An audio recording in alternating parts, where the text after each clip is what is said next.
en-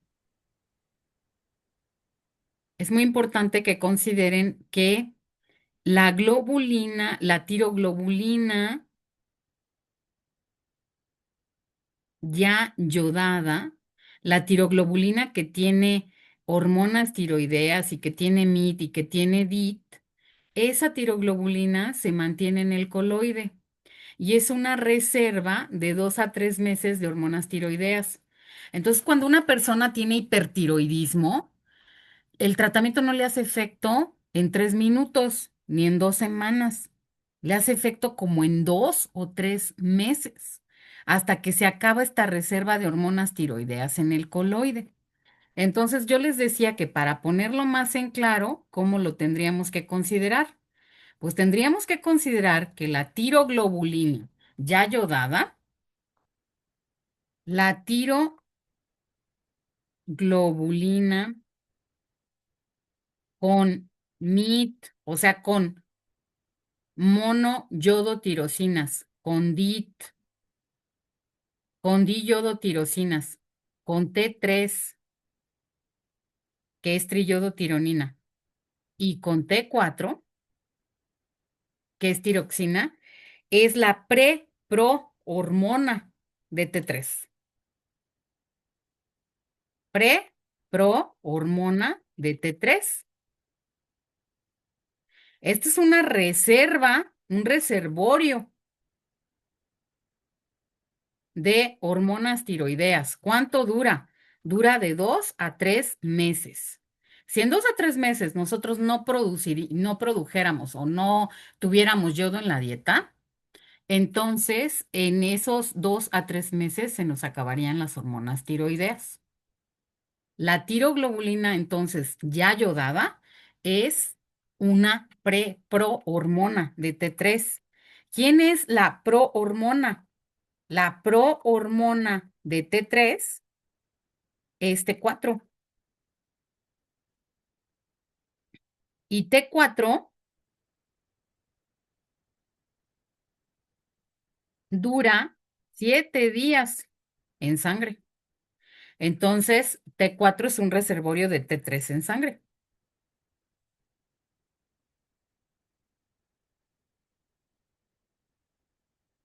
T4 es un reservorio en sangre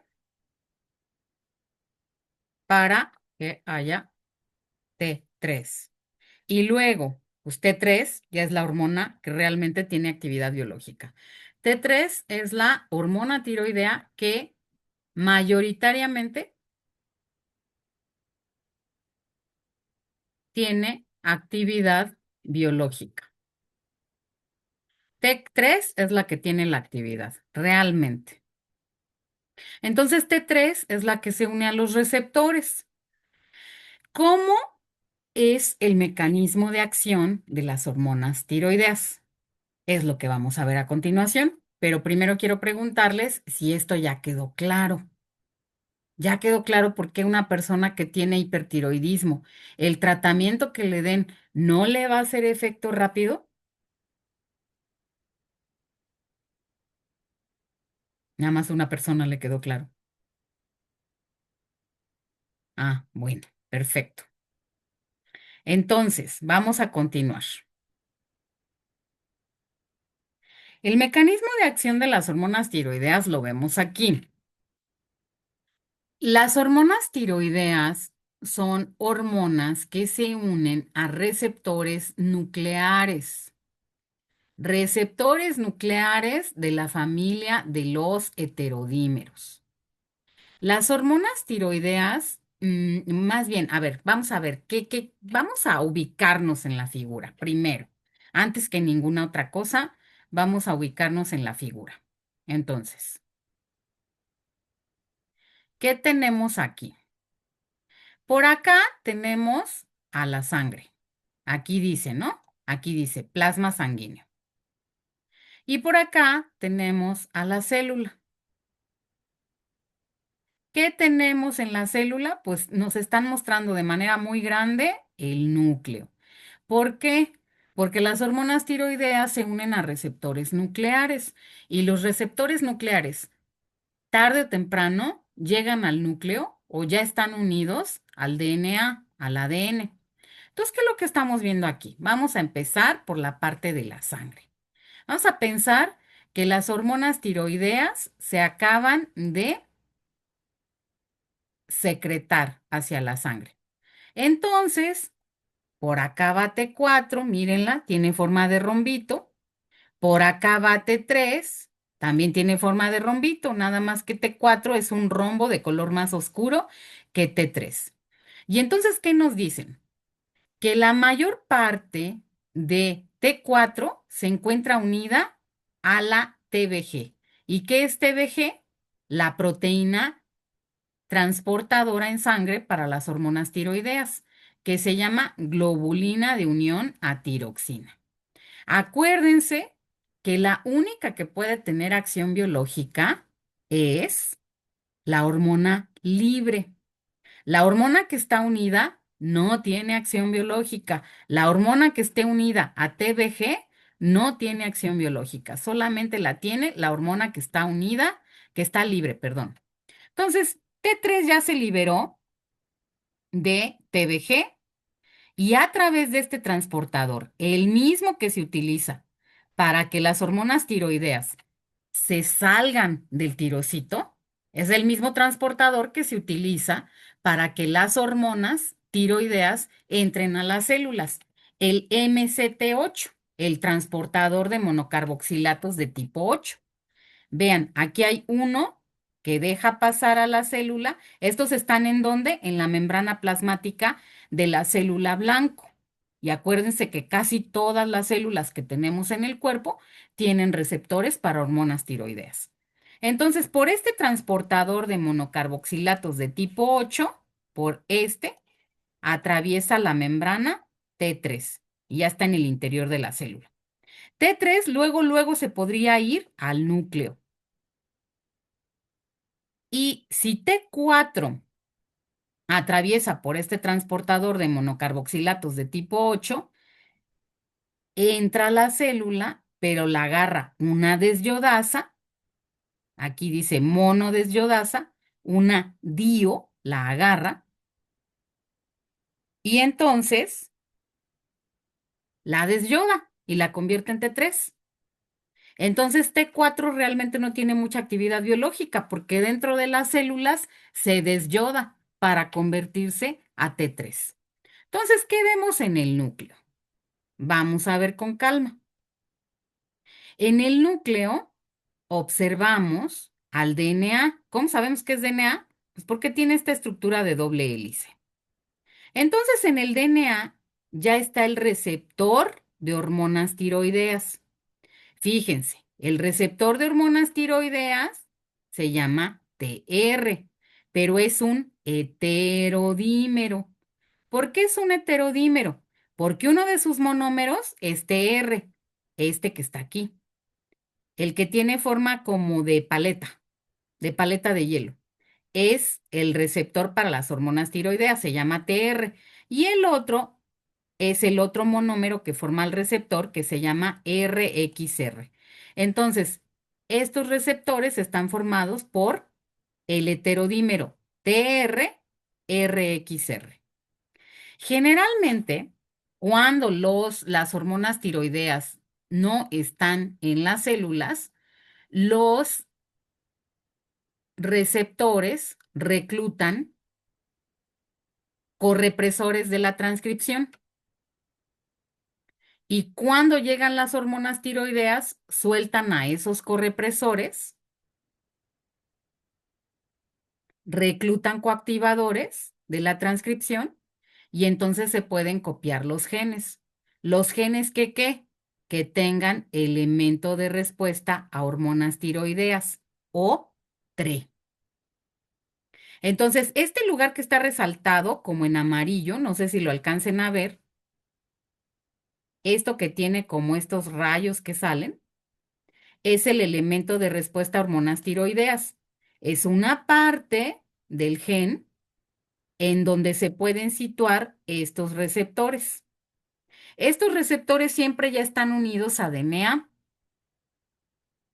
Cuando no hay hormonas tiroideas, reclutan correpresores. Cuando llegan las hormonas tiroideas, pierden afinidad por los correpresores, ganan afinidad por los coactivadores y entonces se pueden copiar los genes que tengan elemento de respuesta a hormonas tiroideas. Porque si no tienen ese elemento, esa secuencia de DNA, no se podría parar aquí, digamos, el heterodímero, el receptor para hormonas tiroideas. Entonces, ¿todo claro hasta aquí o hacemos un resumen escrito rápido? Sí, por favor. Resumen escrito, por favor. Resumen escrito. Muy bien. A ver, entonces, voy a salirme de la presentación y voy a borrar los dibujos para que podamos hacer el resumen escrito. Entonces, fíjense. ¿Ya borré los dibujos? No. Ok, entonces aquí le tendría que poner, esta la quito, y le tendría que poner aquí que me inserte una diapositiva para poder escribir. Si no, luego me hago muchas bolas. Aquí le voy a dar a insertar, cuadro de texto. A ver, entonces, para que se vea grande, vamos a resumirlo. T4 y T3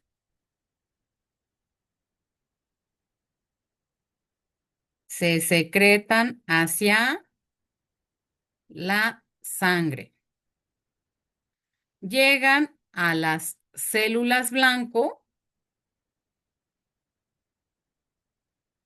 unidas a TBG, que es la principal proteína a la que se unen.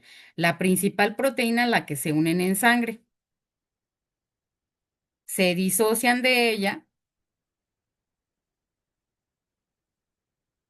y entran a las células por el transportador de monocarboxilatos de tipo 8. Ya están adentro. ¿Qué pasa entonces?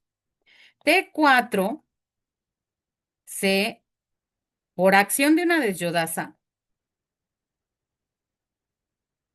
acuérdense que DIO es una desyodasa, T4 se convierte en T3. Ya tenemos T3. Entonces T3 llega al núcleo, donde se encuentra a su receptor. Su receptor es un heterodímero unido al DNA en una secuencia específica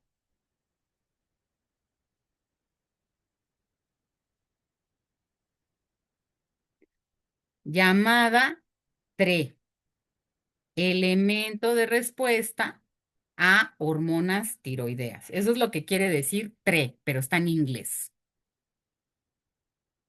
Cuando T3 no está presente,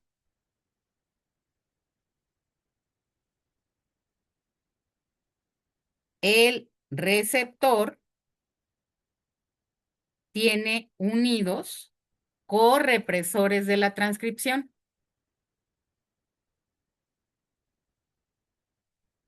Es decir, los genes en los que haya TRE no se pueden copiar a RNA mensajero y por lo tanto no se pueden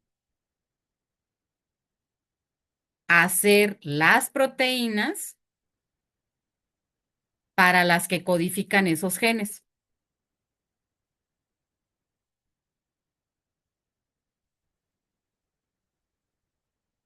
Pero cuando T3 se une al monómero TR del receptor, acuérdense que el receptor es TR, RXR, se disocian los correpresores y se asocian los coactivadores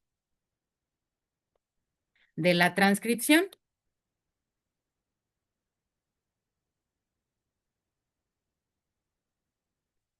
Se copian los genes que tienen TRE a RNA mensajero. El RNA mensajero se traduce a proteínas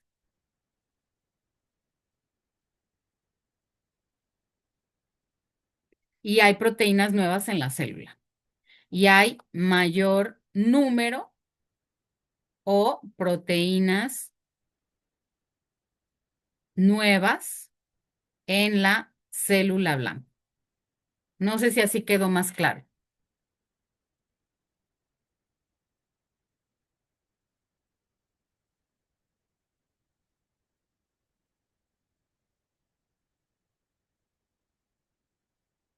¿Sí o no?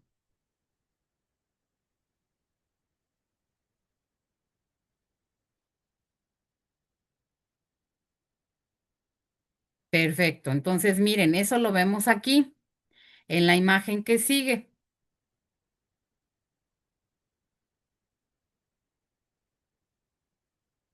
¿Qué observamos aquí? Lo que observamos aquí son las hormonas tiroideas. Vean, aquí está T4. ¿Cómo sabemos que este es T4? Porque tiene 4 yodos. ¿Cómo sabemos que este es T3? Pues porque tiene, bueno, pues ahí está su nombre. Porque tiene 3 yodos. Entonces, aquí al transportador de monocarboxilatos lo pintaron, pues medio raro, pero este es el MCT8, que es por donde entran las hormonas tiroideas hacia la célula. Entonces aquí nos están ilustrando que T4 se desyoda a T3 y acuérdense que también puede existir una desyodación para que sea T3 reversa, pero esta no tiene actividad biológica. Y entonces, ¿qué es lo que hace T3? Fíjense, aquí del lado izquierdo nos muestran cómo está el heterodímero. Aquí está el heterodímero, ¿ya lo vieron? Aquí está TR y aquí está RXR y están parados en esa secuencia de DNA que se llama elemento de respuesta a hormonas tiroideas. Si no hay hormonas tiroideas, este heterodímero está unido a correpresores de la transcripción y aquí nos están indicando este símbolo como de prohibido, nos indica que este gen no se copia, no se transcribe a RNA mensajero. Por otro lado, si hay hormonas tiroideas, porque vean que aquí llegó T3, T3 se une al monómero que se llama TR. Este heterodímero otra vez está parado en esta secuencia de DNA que se llama elemento de respuesta a hormonas tiroideas y entonces se van los represores, se reclutan coactivadores y entonces sí que se pueden copiar los genes. Y eso es muy importante. ¿Ya quedó más claro con esta imagen?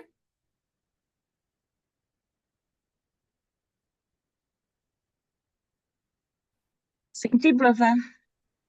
Muy bien. Entonces, vamos a ver cuáles son los genes que están relacionados con las hormonas tiroideas. No vamos a ver todos, ¿eh? Pero vean unos genes que son interesantes y vamos a ver con qué están relacionados.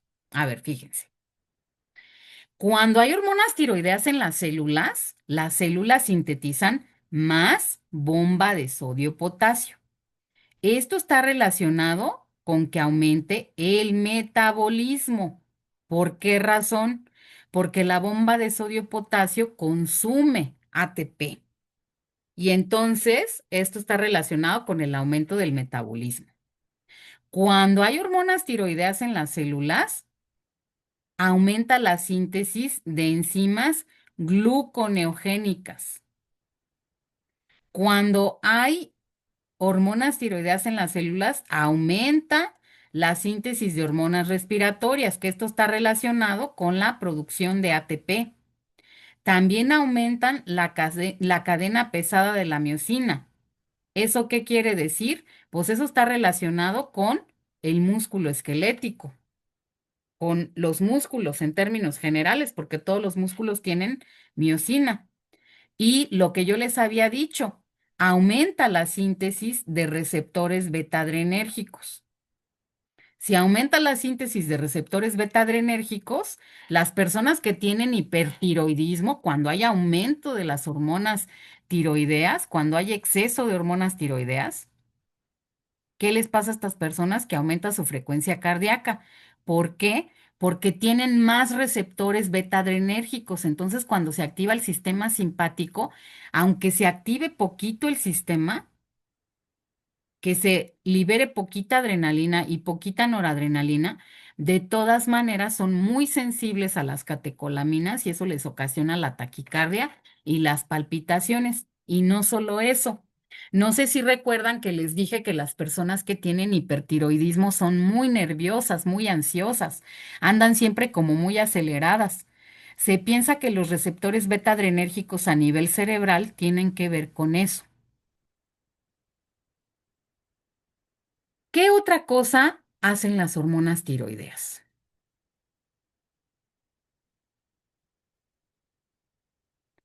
Tienen que ver con la termogénesis, porque tienen que ver con una proteína que se llama termogenina.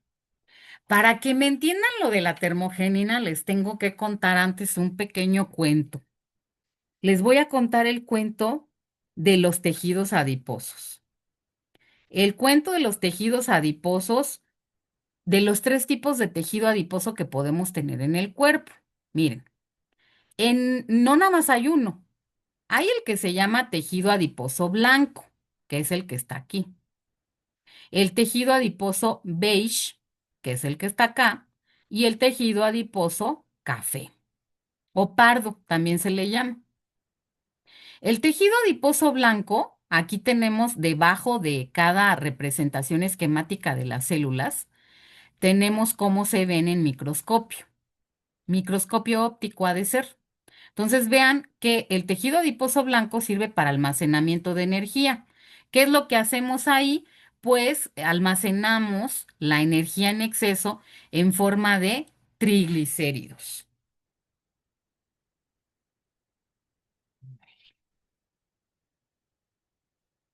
En forma de triglicéridos. Si se nos acaba esta reunión, entramos a la misma, pero a la segunda que les puse, por favor. A la segunda, no a la primera, a la segunda liga. Entonces aquí se almacena la energía en forma de triglicéridos. Pero vean cuál es la función del tejido adiposo pardo, termogénico, y del tejido adiposo beige, también termogénico. Vean cuántas mitocondrias tiene el tejido adiposo blanco. Tiene bien poquitas. Pero vean cuántas mitocondrias tiene el tejido adiposo beige o el tejido adiposo café o pardo. Tiene muchas. Esto que vemos aquí abajo nos muestra la cantidad de tejido adiposo pardo beige que tiene una rata y la que tenemos nosotros cuando somos bebés o infantes, aquí dice, y la que tenemos cuando somos adultos. Ya en la vida adulta tenemos poquito tejido adiposo pardo, pero sí tenemos. Ahora, ¿qué onda con las hormonas tiroideas y la termogénesis? Ah, pues ahí les va. En el tejido adiposo pardo, ¿qué es esto que tenemos aquí? Lo que tenemos aquí es una mitocondria, una parte de una mitocondria. Acuérdense que las mitocondrias son las fábricas de ATP y acuérdense también que las mitocondrias tienen dos membranas, tienen una doble membrana. La membrana mitocondrial interna, que está representada aquí, y la membrana mitocondrial externa, que no está representada aquí, que andaría por acá. Y este es el espacio intermembranoso, el espacio que está entre las dos membranas. ¿Cuál es la cosa aquí? La cosa es que las hormonas tiroideas favorecen la síntesis de estas proteínas. Miren, esta que está aquí se llama UCP1 o termogenina. Se los voy a poner de este lado porque de aquel lado me va a estorbar las letras que ya están ahí. Se llama termogenina, que es lo mismo que UCP1, que es lo mismo que proteína desacoplante de tipo 1. Entonces, ¿esta proteína qué?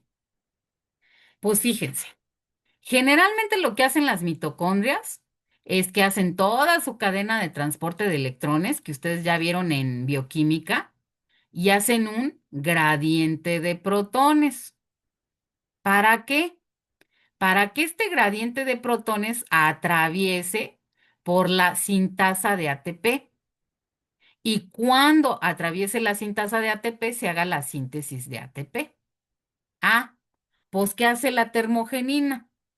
La termogenina, entre más termogenina haya, menos protones van a pasar por la sintasa de ATP y más protones van a pasar, fíjense por aquí, a través de ella. ¿Para qué? Para que se produzca calor. Entonces se dice que las termogeninas favorecen un ciclo improductivo. ¿Por qué? Porque se produce calor y no se produce energía, no se produce ATP. En lugar de estar produciendo ATP, nosotros estaríamos produciendo calor. Y entonces, ¿qué es lo que hacen las hormonas tiroideas? Favorecen la expresión de termogeninas o proteínas desacoplantes de tipo 1. ¿Por qué se llaman desacoplantes? Porque desacoplan lo que se llama la fosforilación oxidativa de la producción de energía. Y en lugar de que este gradiente de protones sirva para producir energía en forma de ATP, sirve para producir calor. Por eso las hormonas tiroideas hacen que bajemos de peso. También. Entonces, entre más tejido adiposo pardo tengamos, pues mejor para nosotros para producir calor.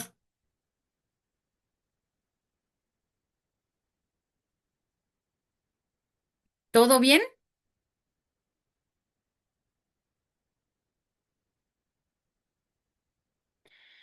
Entonces, ¿qué es lo que hace la termogenina? La termogenina, ¿cuál es la relación entre las hormonas tiroideas?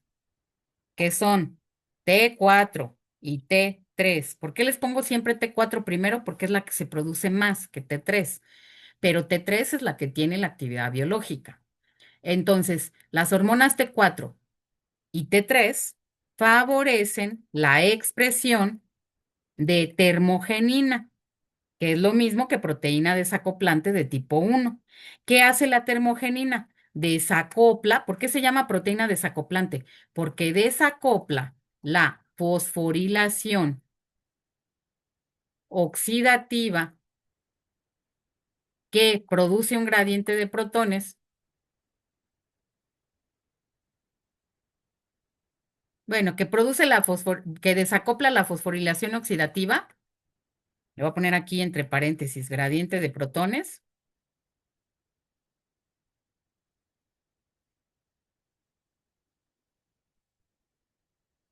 de la producción de ATP y la desvía hacia la producción ¿de qué? De calor.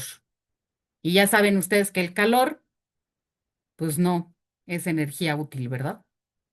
Entonces, se desvía hacia la producción de calor y por eso las hormonas tiroideas tienen que ver con la termogénesis.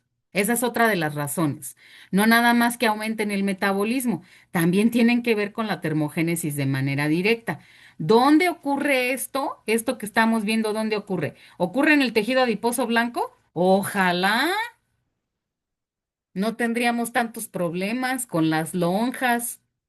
No, no ocurre ahí.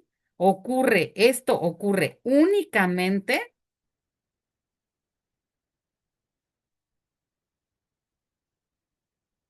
en los tejidos adiposos,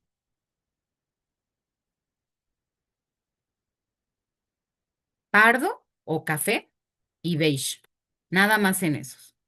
Buena noticia. El tejido adiposo beige es inducible. O sea, nosotros con el ejercicio podemos aumentar nuestra proporción de tejido adiposo beige y eso nos va a ayudar a que cuando hagamos ejercicio quememos más calorías, porque en lugar de estar fabricando ATP, vamos a estar generando calor. ¿Dudas, aclaraciones, preguntas con relación a la termogenina? O sea, es muy bueno hacer ejercicio. Tampoco ejercicio extenuante, ¿eh? Pero sí es muy bueno.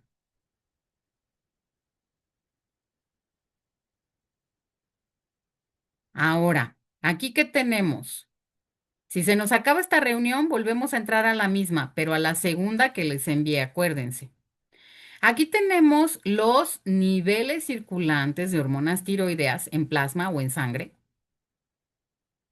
y de TSH. ¿Por qué principalmente T4? Porque es la que va a estar mayoritariamente en la sangre, es la que más importa que midan, porque T4 se desyoda en el ambiente intracelular por acción de las desyodasas, eso ya lo vimos. Entonces la T4 libre debe andar en unos niveles para que sea normal, para que sea eutiroideo la persona, de 0,7 a 1,9 nanogramos por decilitro. Vean que las hormonas actúan a unos niveles increíblemente bajos, son nanogramos. Y TSH tiene que andar entre 0,5 y 4,7 unidades internacionales por mililitro para que eso sea normal. Si está más alta, pues ya estaría dándonos índices de alguna patología. Si está más baja, también. Y estos son anticuerpos antiperoxidasa. Y ahorita van a ver por qué les tengo que platicar de estos anticuerpos. Porque vamos a ver ya para terminar las principales causas del hipotiroidismo